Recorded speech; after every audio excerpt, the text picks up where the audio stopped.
आपको बताता हूं। जब 12 साल की लहू बहने वाली औरत ने देखा कि यीशु मसीह जो है वो बीमारियों को चंगा कर रहे हैं, मलाकी की पुस्तक में, पुराने नियम में उसने पढ़ा था कि उसके धागों से, मैंने आपको ये लॉकडाउन में समझाई थी ये बात, वचन में लिखा था उसके धागों से तुम चंगे हो जाओगे।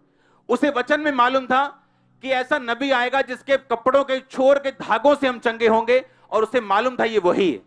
और इसीलिए उसने कहा था मैं तेरे कपड़े के छोर को ही छू लूंगी तो क्या हो जाऊंगी, चंगी हो जाऊं।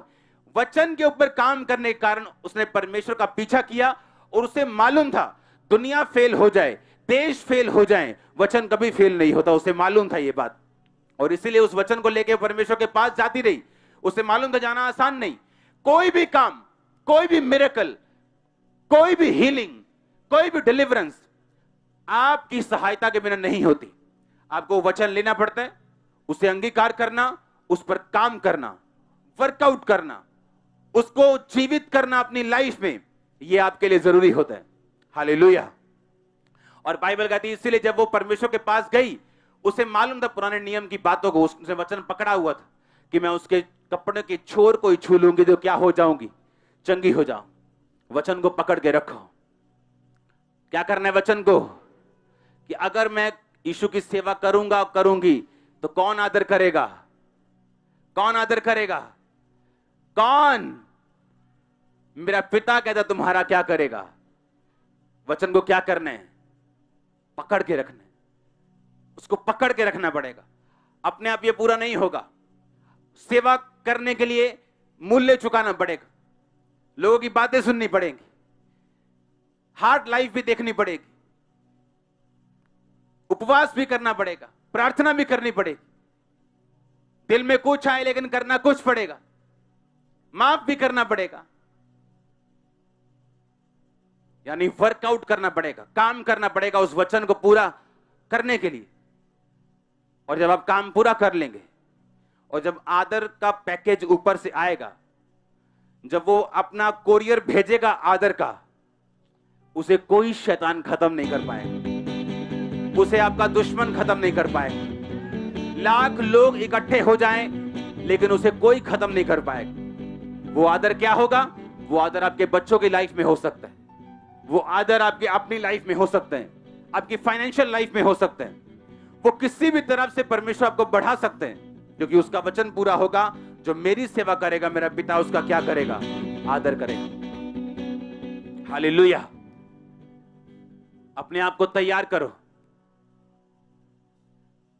4 साल पहले, जब 5 साल पहले लोगों को बताते थे कि बहुत बुरे दिन आने वाले हैं, बहुत बुरे दिन आने वाले हैं, लोगों को लगता है क्या बुरे दिन, वही चल रहा है, संडे मंडे वही काम पे जाना आना।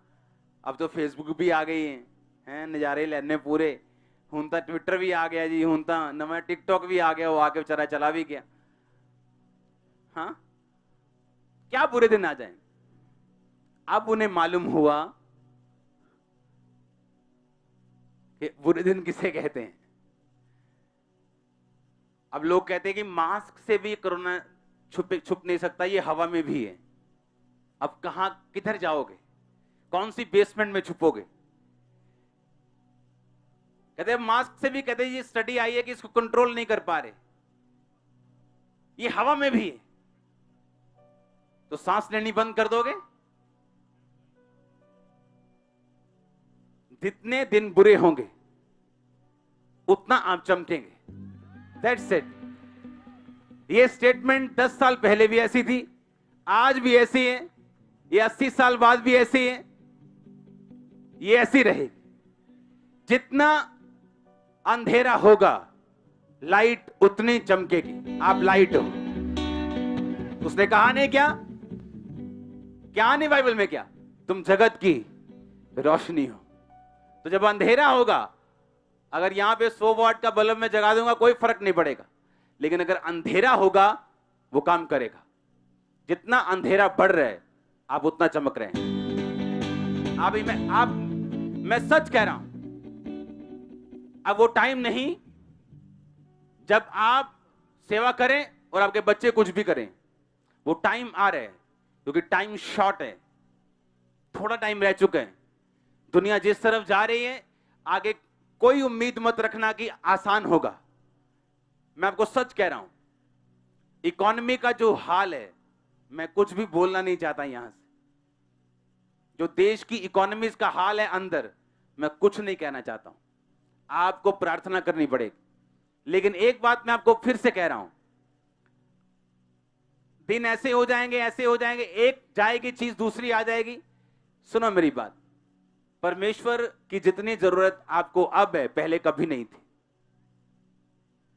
अब आप आत्मिक हो गए, मालूम? क्योंकि जैसे ही आप कुछ गंदा काम करते नाले हैं, हुणे सुधर जो हैं, कभी कोरोना ना हो जाए। हाँ, तभी तौबा, एक सेकंड में।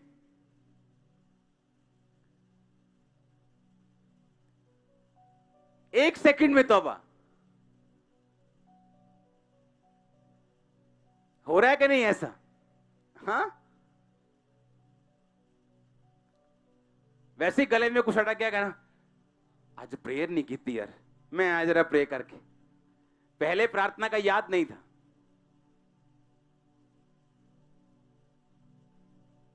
अफ्रीका में पता है क्यों ज्यादा लोग परमेश्वर को अच्छी तरह से मानने लगते? वहां घर से बाहर जब आप निकलते हैं, आपको मालूम नहीं कि क्या होगा। आप रोड पे हैं, आपको कुछ नहीं मालूम क्या होगा। किडनैपिंग बहुत है वहां पे, जल्दी किडनैप कर लेते, मारते नहीं, सिर्फ फिरौती लेते हैं। किडनैपिंग बहुत ज्यादा है, लूट बहुत ज्यादा है। किडनैपर्स ऐसे हैं, पुलिस को नहीं छोड़ते। आप घर से निकलते हैं, आपको मालूम नहीं क्या होगा। और जब उनको कदम कदम पर परमेश्वर की जरूरत पड़ती है, वो परमेश्वर के करीब हो जाते हैं।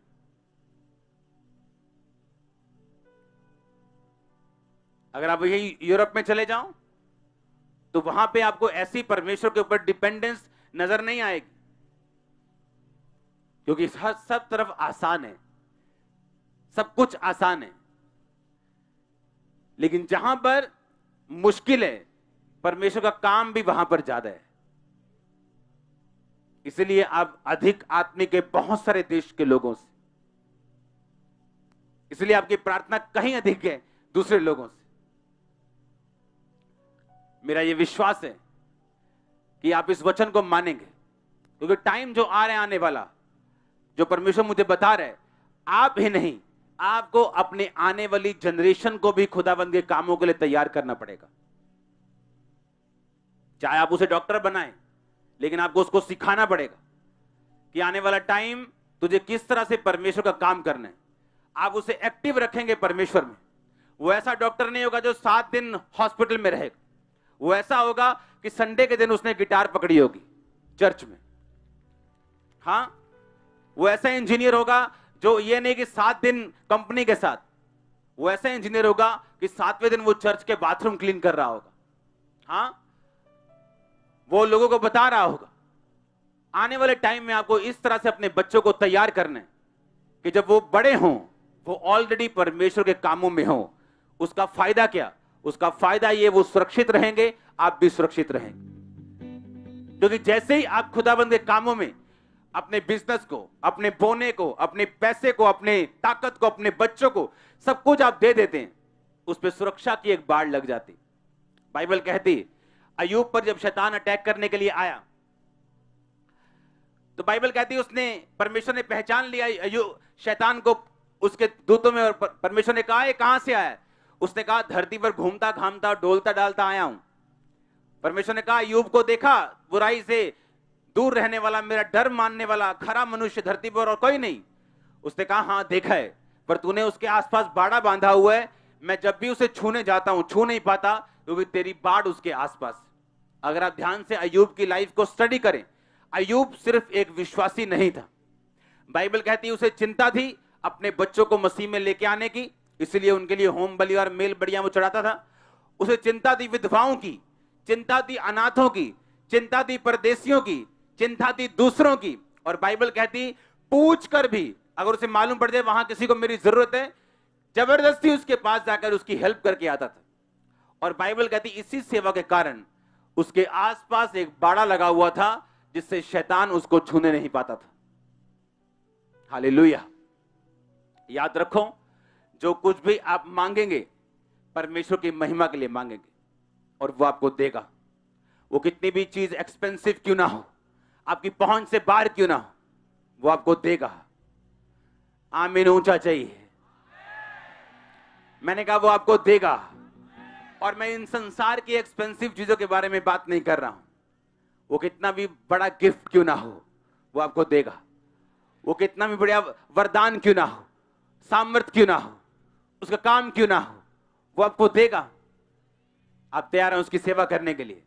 क्योंकि अब वो टाइम नहीं सिर्फ पास्टर प्रचार करे और कलीसिया आके सुने और पास्टर फिर दरवाजे पे खड़ा हो जाए और हेलो हेलो करे और उसके बाद कलीसिया अपने काम और पास्टर अपने काम, 7 दिन बाद फिर मिलेंगे। ऐसा नहीं होगा। आप भी प्रचारक होंगे, आप भी काम करेंगे, आप भी बच्चों को तैयार करेंगे। आमीन ऊंचा आशीष आपकी चर्च। अपने हाथों को हिलाओ, बोलो थैंक यू जीसस। हिलाओ हिलाओ हिलाओ अपने हाथों को, थैंक यू जीसस बोलो ऊंची आवाज में। सब जन खड़े हो जाओ, हाथों को हिलाओ और बोलो परमेश्वर अपने काम को करने के लिए, अपनी सेवा को करने के लिए